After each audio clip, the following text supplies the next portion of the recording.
नेपाळ येथे महाराष्ट्रातील प्रवाशांना घेऊन जाणारी बस नदीत कोसळली असून यात 20 प्रवाशांचा दुर्दैवी मृत्यू झाला आहे। हे सर्व प्रवासी जळगाव जिल्ह्यातील भुसावळ तालुक्याचे असल्याचे बोलले जात आहे। दिनांक 16 तारखेपासून 104 जण हे ग्रुप करून अयोध्या, नेपाळ, काठमांडू देवदर्शनासाठी गेले होते आणि पोखरा येथे पोहोचल्यावर काठमांडूला जात असताना रस्त्यामध्ये लागणाऱ्या मार्शागडीच्या नदीत ही बस कोसळली। जवळपास 400 फूट खोल ही बस कोसळली आहे आणि या बसमध्ये एकूण 43 प्रवासी होते आणि यातील 20 प्रवासी हे मृत्युमुखी पडले आहेत आणि यातील 5 जणांची प्रकृती ही अजूनही चिंताजनक असल्याचे बोलले जात आहे। जवळपास अनेक प्रवासी या बसमध्ये गंभीर स्वरूपात जखमी झाले आहे।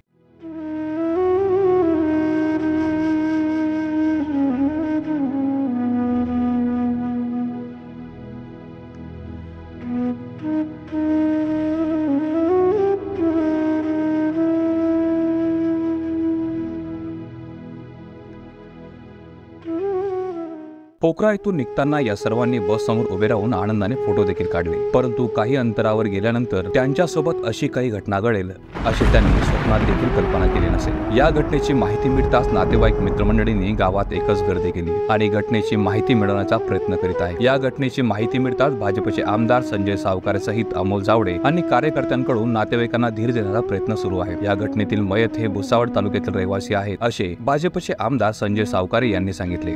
या घटनेची सविस्तर माहिती देताना संजय सावकारे यांनी सांगितले की 2 बसेस आपल्या जिल्ह्यातल्या गेलेल्या होत्या, सगळे भाविक होते। त्याच्यामध्ये ते काही वाराणसी, अयोध्या सगळं करून ते नेपाळला गेले होते।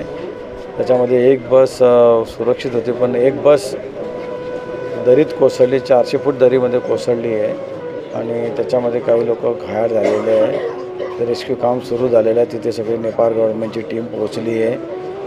सगळ्या सूचना इथून आदरणीय रक्षाताई, आदरणीय गिरीश भाऊ यांनी दिलेल्या आहे। दोघांचीही बोलणं झालेलं आहे, कलेक्टर साहेबांनाही सांगितलेलं आहे आणि तिथे त्यांची नेपाळ गव्हर्नमेंटची टीम जाऊन त्यांनी मदतकार्य सुरू केलेलं आहे। आता जी लेटेस्ट जी माहिती आली आहे त्याच्यापैकी 32 जण ताब्यात आलेले आहेत। त्यापैकी 23 जण अतिशय चांगल्या स्थितीमध्ये आहे, त्यांना काय म्हणजे मायनर दुखापत झालेली आहे। काही 10-11 लोक आहेत, त्यांना थोडंसं गंभीर आहेत आणि काही लोक अजून शोधकार्य सुरू आहे। बहुतांशी जळगाव जिल्ह्यातील आहेत, पण त्यातले भुसावळ तालुक्यातले जास्त लोक आहेत। वरणगाव, तळवेल, पिंपळगाव अशा भागातली सगळी लोक आहेत। काही गाडेगावमधली आहे आणि काही इतर ठिकाणची आहे, पण बहुतांशी जास्त भुसावळ तालुक्यातले लोक आहेत। आता प्रत्यक्ष नाही झाला, परंतु आदरणीय रक्षाताई, गिरीश भाऊ यांच्या थ्रू, गव्हर्नमेंट थ्रू त्यांच्याशी संपर्क झालेला आहे। कलेक्टर साहेबांनाही सगळी माहिती दिली आहे, तेही सगळं अपडेट होऊन ते त्याच टचमध्ये आहेत। ते सगळं माझे प्रयत्न चाललेले आहे की म्हणजे कसं कोणता जवळचा मार्ग आहे, कसं लवकर पोहोचता येईल आणि आवश्यकता असली तर जरूर जाण्याचा प्रयत्न मी करतो आहे। सगळं शोध सुरूच आहे, तो कसं जाता येईल लवकर ते। आणि तिथे जायलाही मार्ग असा खडतर आहे, म्हणजे काठमांडूपासून 120 किलोमीटर, पण ते डिस्टन्स बाय रोड गेलं तर 6-7 तास लागणार आहे। म्हणजे तिथे जाणंही अवघड ठिकाणचं हे आहे ते। त्यामुळे जवळचं ठिकाण कोणतं आहे तर गोरखपूर आहे, तिथनं 1.5-2 तासावर आहे, पण गोरखपूरला इथनं कसं जायचं तो प्रश्न येतो आहे।